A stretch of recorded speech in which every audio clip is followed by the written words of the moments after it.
In the 1970s, there was growing evidence that tobacco posed a grave and deadly danger to individuals who used it, to their families, and to the society at large.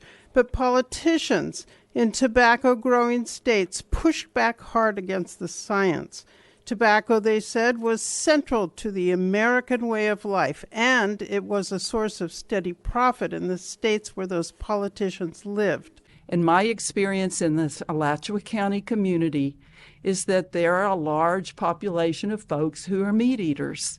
The science is clear that red meat, which this slaughterhouse would produce, is harmful to human health and would be harmful to the health of Floridians. Abundant evidence tells us that red and processed meat are major contributors to heart disease and cancer, which are the leading causes of death in Florida, according to the CDC. It pains me to see people struggle to push their shopping carts filled with meat to the checkout stand. The meat industry sees profit, I see pain and suffering.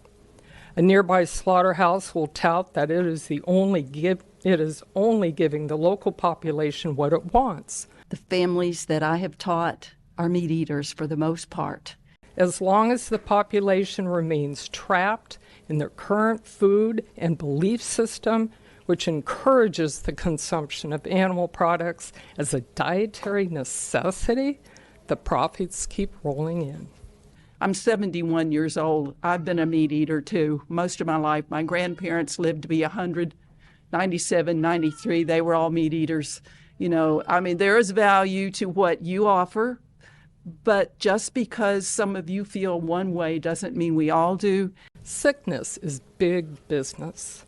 I speak from personal experience that food is medicine. Every bite we take either helps us or hurts us. When animal products are removed from the diet, the body can heal. I and the physicians I represent know from firsthand experience that patients with diabetes, heart disease, hypertension, high cholesterol, and high blood pressure are often able to turn their health around, reduce and even stop taking medications by replacing animal products with whole, fiber-rich, plant-based foods. Each generation has adopted a more plant-based diet as we've gone on. They've seen all the studies that have come out from places like Harvard, Duke, the National Institute of Health, as well as international organizations that show how the consumption of red meat shortens lifespan, increases death by heart attacks, and increases cancers and diabetes. I think it's absolutely fundamental that we must switch to a plant-based food system.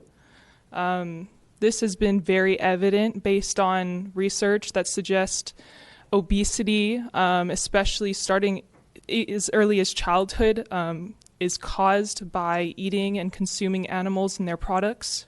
I guess I'm opposing this, but not because I don't want people to have jobs or animals to travel a shorter distance, but just because I'm 42 now. 10 years ago I went plant-based and I feel like I'm 18. I feel like I live on rocket fuel, have endless energy.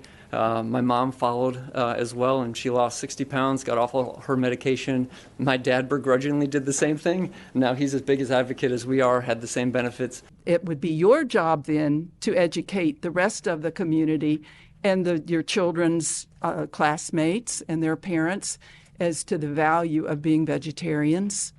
Even the World Health Organization has classified red and processed meat as carcinogens, comparable even to cigarettes.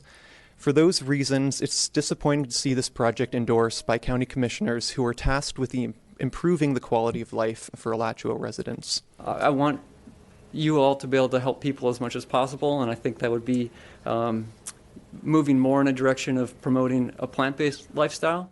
Charging your neighbors more for fresher flesh isn't what's in the best interest of this county. There's not anybody that we hang out with or that I hang out with or when we go out to eat with the people that invite us in that don't have meat spread out all over the place. There are about 1,500 full-time core members of the Krishna community here, and about 2,500 to 3,500 others, primarily Indians who have migrated here, who consider the Krishna temple their place of worship. I don't want to sound contentious here, but I'm authorized to say on their behalf that there will be 4,000 very disappointed constituents, your constituents in Alachua County, if this measure goes through. So how are you providing food security to the people who don't eat meat? I haven't seen one person come forward and say, hey man, during COVID, I couldn't find any meat. Nobody, not one person has said that. Bringing a slaughterhouse to Newberry isn't solving any food insecurity problems. What would be brought to the area is the smell, environmental degradation, and continued anonymity of this horrific industry. Again, I want to support farmers, but I just want all of us to be as healthy as possible as well. So thank you so much for what you've done so far. Invest instead in the knowledge farmers have in the land to grow fresh produce and bring true health and sustainability to our citizens. Thank you. It's because they can't afford the vegetarian diet that most people advocate. They don't know how to make those meals. We talk about Instead, use public money to launch an educational campaign promoting plant-based diets. Help local farmers transition to plant agriculture. That is a plan that really would be a public service.